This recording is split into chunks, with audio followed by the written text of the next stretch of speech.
Hi viewers, welcome to our channel. ప్రస్తుతం మనతో పాటు సీనియర్ జర్నలిస్ట్ ఇమ్మంది రామారావు గారిని వారితో ఒకసారి మాట్లాడదాం. సార్ నమస్కారం. సార్ నమస్తే బాబు. సార్, చంద్రబాబు ఇప్పుడు టీడీపీ గవర్నమెంట్ కొడలనానికి షాక్ ఇచ్చినట్టు తెలుస్తుంది సార్. ఆయనకున్న సెక్యూరిటీ మొత్తాన్ని కూడా తొలగించేసినట్టుగా వార్తలు రావడం చూస్తున్నాను సార్. మరి ఇది ఆయనకి షాకింగ్ న్యూస్ అని చెప్పుకోవచ్చు. కొడలనానికి ఎందుకు తీసేశారు సార్ సెక్యూరిటీ? అంటే కొడాలి నాని ఏదో తప్పు చేశాడని, ఏదో గలాబా చేశాడని వ్యక్తిగతమైన కక్షతో సెక్యూరిటీ తీయలేదు. ఓకే. ఎవరైతే పదవిలోంచి ఓడిపోతారో గవర్నమెంట్ తాలూకు ప్రోటోకాల్ ప్రకారంగా ఇప్పుడు రోజా సెక్యూరిటీ ఉందా, ఆవిడ పెట్టుకుంటే పెట్టుకోవచ్చు. గవర్నమెంట్ సెక్యూరిటీ జీతాలు ఇచ్చి పోషిస్తున్నటువంటి గవర్నమెంట్ సెక్యూరిటీ ఉండదు. అందులో తప్పే ఉంది. లబ్బో దిబ్బో అంటున్నాడు, నా చావంటే భయం అంటున్నాడు. ఆ పరిస్థితి ఎంత తెచ్చుకోవాలి నువ్వు? నీ చావుకి గవర్నమెంట్కి ఏమైనా సంబంధం ఉందా? మరి అంతకుముందు ఎంతోమంది దారుణంగా చచ్చిపోయారు, నరికేశారు, తగలెట్టేశారు, మర్డర్లు చేశారు. అప్పుడు ఒకడు మాట్లాడలేదే. పైగా దారుణంగా వాళ్ళు ఏంటంటే దాడికి పాల్పడినప్పుడు ఎంత చిలక పలుకులు పలికాడండి ఎవరు, జగన్మోహన్ రెడ్డి. నా అభిమానుడికి అప్పుడప్పుడు బీపీ వస్తుంది, ఆ బీపీ రావడంలో ఏదో చిన్నపాటి గొడవ జరిగి ఉండొచ్చు అని చెప్పాడు. అలాగే వీళ్ళకి అభిమానులు ఉంటారు కదా, నువ్వేమీ కాదు. ఈయన సూపర్ స్టార్, ఈయనకి అభిమానులు ఉండరు, వాళ్ళకి అప్పుడప్పుడు బీపీలు రావు. ఎవరైనా కొట్లాడికి బీపీ వచ్చిన తర్వాత దిగుతారు. ఆ విషయం నువ్వు చెప్పాల్సిన అవసరం లేదు. కొట్లాడికి ఎవరు దిగుతారండి? అలా రక్తం ఉడికిపోతే దాన్నే బీపీ అంటారు. కొట్లాడుకున్న వాళ్ళు ప్రతి ఒక్కరికి బీపీ ఉంటుంది, ఆ విషయం తెలియదు.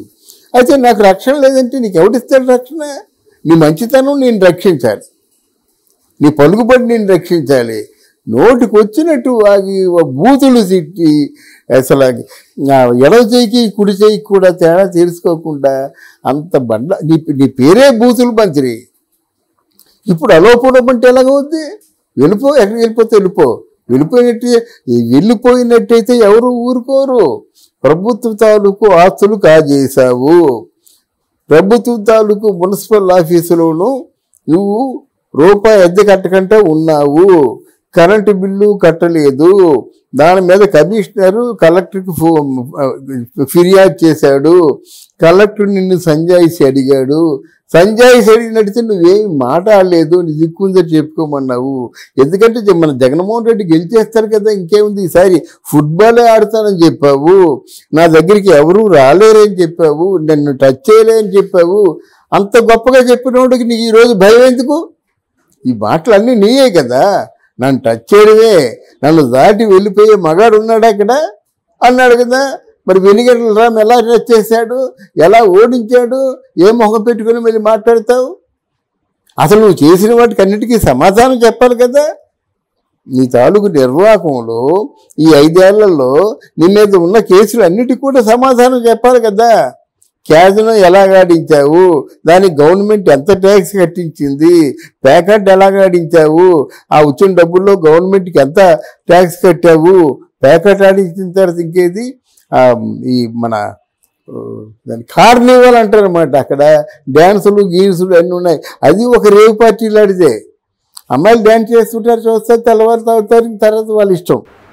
మరి అన్నీ చేశావు కదా, మరి వీటన్ని సంజాయిషి కావాలి కదా. అది ప్రభుత్వం డబ్బు. ఒక పెద్ద బంగ్లా ఉందండి, ఆ బంగ్లాని తన సొంత ఆఫీస్గా పెట్టుకున్నట్టయితే ఎవరిని అడిగి పెట్టారు, ఎవరు పెర్మిషన్ ఇచ్చారు? ఒకవేళ వీడు సంజాయిషి చెప్పినట్టయితే ఆ సంబంధిత కమిషనర్కి ఉద్యోగం ఊడిపోతుంది. అవును, ముందు ఆ పని చూడు. నీ మీద ఉన్నటువంటి నిందలకి నువ్వు సంజాయిషి ఇచ్చుకో, అంతేగాని నాకెవరు రక్షణ లేదంటే ఎవరు నడుస్తావా? మోదీని నడుస్తావా? లేకపోయినట్టయితే జగన్మోహన్ రెడ్డి నడుస్తావా? చంద్రబాబు ఎందుకు ఇస్తాడు?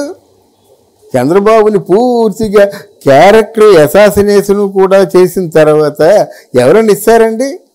బుద్ధి జ్ఞానం ఉన్నవాళ్ళు చంద్రబాబు నాయుడు తాలూకు భార్య క్యారెక్టర్ని అసాసినేషన్ చేసి అసెంబ్లీలో ఉక్కిరి బిక్కిరి ఏడుస్తున్నటువంటి చంద్రబాబు నాయుడు ఏ సిగ్గుమొహం పెట్టుకుని ఇస్తాడంటే ఆయనకి రక్షణ?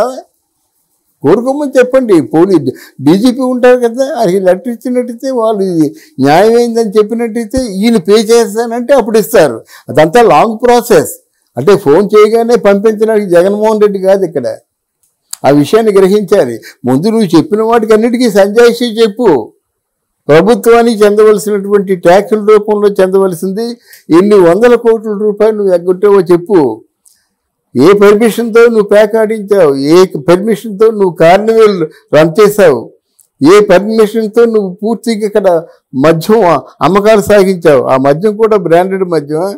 ఇప్పుడు మద్యం చూస్తుంటే కళ్ళు తిరిగిపోతున్నాయి. అన్ని ఓల్డ్ బ్రాండ్స్. బీర్ ఇక్కడ 180 రూపాయలు, అక్కడ 120 రూపాయలు. ఆయన మాట నిలబెట్టుకున్నారు కదా వాళ్ళు. నెంబర్ 1 బ్రాండెడ్ అంతా కలిసి 1000 రూపాయల్లో ఉందన్నమాట. నెంబర్ 1 అది ఇక్కడ 3000, అంతకుముందు 3000 అక్కడ. మరి అనుకున్న మాట వాళ్ళు సాధించారు కదా. అది అలాగే మంచి గవర్నమెంట్ పేరు పెట్టుకొని మీరు అమ్మండి. ఆ వచ్చిన ట్యాక్స్ ఏదో గవర్నమెంట్కి పొందుతుంది. అదేదో ఆన్లైన్ పేమెంట్ చేస్తారు వాళ్ళు, గవర్నమెంట్కి నేరుగా వెళ్ళిపోతుంది. నువ్వు క్యాష్ ఎందుకు తీసుకుంటావు? క్యాష్ ఎవరికి ఇస్తావు? అందరికి అనుమానం వస్తుంది కదా. క్యాష్ జగన్మోహన్ రెడ్డికి ఇస్తావా? అవినాశ్ ఇంకో వాసుదేవ రెడ్డి అని ఉన్నాడు, ఎన్ని చూసేవాడు, ఇస్తావా? ఇంత గలీజ్ చేసి, ఇంత అంటే ఒక వ్యవస్థని నాశనం చేసి ఈరోజు ఏ మొహం పెట్టుకొని అడుగుతావు నువ్వు? నీకు రక్షణ కావాలని ఒకసారి ఆయన గుండె మీద చేసుకొని ఆలోచించుకోవాలి. ఓకే సార్, ఇప్పుడు ఎమ్మెల్యేగా గెలవలేదు, ఇప్పుడు సెక్యూరిటీ కూడా పీకేశారు. మరి నెక్స్ట్ అసలు కొడాలని పరిస్థితి ఏంటి సార్? ముందు ఈ శిక్షలకి సమాధానం చెప్పుకోవాలి కదా. కొడాలని పరిస్థితి కాదండి. మొన్న చంద్రబాబు నాయుడు పరిస్థితి ఏమైందండి? జైలుకి వెళ్తే జైలు అనిపించాలి, శిక్ష వేస్తే జైలు అనిపించాలి కదా. ఆ పరిస్థితి ముందు గమనించే తప్పులు చేయకుండా ఉండాలంటాను నేను. అంటే మినిస్టర్గా వచ్చినంత మాత్రం మొత్తం ఈ భూ ప్రపంచం అంతా నాదే, నన్ను ఎవడు టచ్ చేయాలనుకుంటే ఇప్పుడు ఏమైంది? అందువల్ల తప్పకుండా జైలుకి వెళ్తాడు. మరి అన్నీ చేశావు కదా, మరి వీటన్ని సంజాయిషి కావాలి కదా. అది ప్రభుత్వం డబ్బు. ఒక పేద బంగ్లా ఉందండి, ఆ బంగ్లాని తన సొంత ఆఫీస్గా పెట్టుకున్నట్టయితే ఎవరిని అడిగి పెట్టా, ఎవరు పర్మిషన్ ఇచ్చారు? ఒకవేళ వీడు సంజాయిషి చెప్పినట్టయితే ఆ సంబంధిత కమిషనర్కి ఉద్యోగం ఊడిపోతుంది. అవును, ముందు ఆ పని చూడు. నీ మీద ఉన్నటువంటి నిందలకి నువ్వు సంజాయిషి ఇచ్చుకో. అంతేగాని నాకెవరు రక్షణ లేదంటే ఎవరు నడుస్తావా? మోదీని అడుగుతావా? లేకపోయినట్టయితే జగన్మోహన్ రెడ్డిని అడుగుతావా? చంద్రబాబు ఎందుకు ఇస్తాడు? చంద్రబాబుని పూర్తిగా క్యారెక్టర్ అసాసినేషన్ కూడా చేసిన తర్వాత ఎవరైనా ఇస్తారండి? బుద్ధి జ్ఞానం ఉన్నవాళ్ళు చంద్రబాబు నాయుడు తాలూకు భార్య క్యారెక్టర్ని అసాసినేషన్ చేసి అసెంబ్లీలో ఉక్కిరి బిక్కిరి ఏడుస్తున్నటువంటి చంద్రబాబు నాయుడు ఏ సిగ్గుమొహం పెట్టుకుని ఇస్తాడంటే ఆయనకి రక్షణ కోరుకోమని చెప్పండి. డీజీపీ ఉంటారు కదా, ఆయనకి లెటర్ ఇచ్చినట్టయితే వాళ్ళు న్యాయమైందని చెప్పినట్టయితే ఈయన పే చేస్తానంటే అప్పుడు ఇస్తారు. అదంతా లాంగ్ ప్రాసెస్. బీర్ ఇక్కడ 180 రూపాయలు, అక్కడ 120 రూపాయలు. ఆయన మాట నిలబెట్టుకున్నారు కదా వాళ్ళు. నెంబర్ 1 బ్రాండెడ్ అంతా కలిసి 1000 రూపాయల్లో ఉందన్నమాట. నెంబర్ 1 అది ఇక్కడ 3000, అంతకుముందు 3000 అక్కడ. మరి అనుకున్న మాట వాళ్ళు సాధించారు కదా. అది అలాగే మంచి గవర్నమెంట్ పేరు పెట్టుకొని మీరు అమ్మండి. ఆ వచ్చిన ట్యాక్స్ ఏదో గవర్నమెంట్కి పొందుతుంది. అదేదో ఆన్లైన్ పేమెంట్ చేస్తారు వాళ్ళు, గవర్నమెంట్కి నేరుగా వెళ్ళిపోతుంది. నువ్వు క్యాష్ ఎందుకు తీసుకుంటావు? క్యాష్ ఎవరికి ఇస్తావు? అందరికి అనుమానం వస్తుంది కదా. క్యాష్ జగన్మోహన్ రెడ్డికి ఇస్తావా? అవినాశ్ ఇంకో వాసుదేవ రెడ్డి అని ఉన్నాడు, ఎన్ని చూసేవాడు, ఇస్తావా? ఇంత గలీజ్ చేసి, ఇంత అంటే ఒక వ్యవస్థని నాశనం చేసి ఈరోజు ఏ మొహం పెట్టుకొని అడుగుతావు నువ్వు? నీకు రక్షణ కావాలని ఒకసారి ఆయన గుండె మీద చేసుకొని ఆలోచించుకోవాలి. ఓకే సార్, ఇప్పుడు ఎమ్మెల్యేగా గెలవలేదు, ఇప్పుడు సెక్యూరిటీ కూడా పీకేశారు. మరి నెక్స్ట్ అసలు కొడాలని పరిస్థితి ఏంటి సార్? ముందు ఈ శిక్షలకి సమాధానం చెప్పుకోవాలి కదా. కొడాలని పరిస్థితి కాదండి. మొన్న చంద్రబాబు నాయుడు పరిస్థితి ఏమైందండి?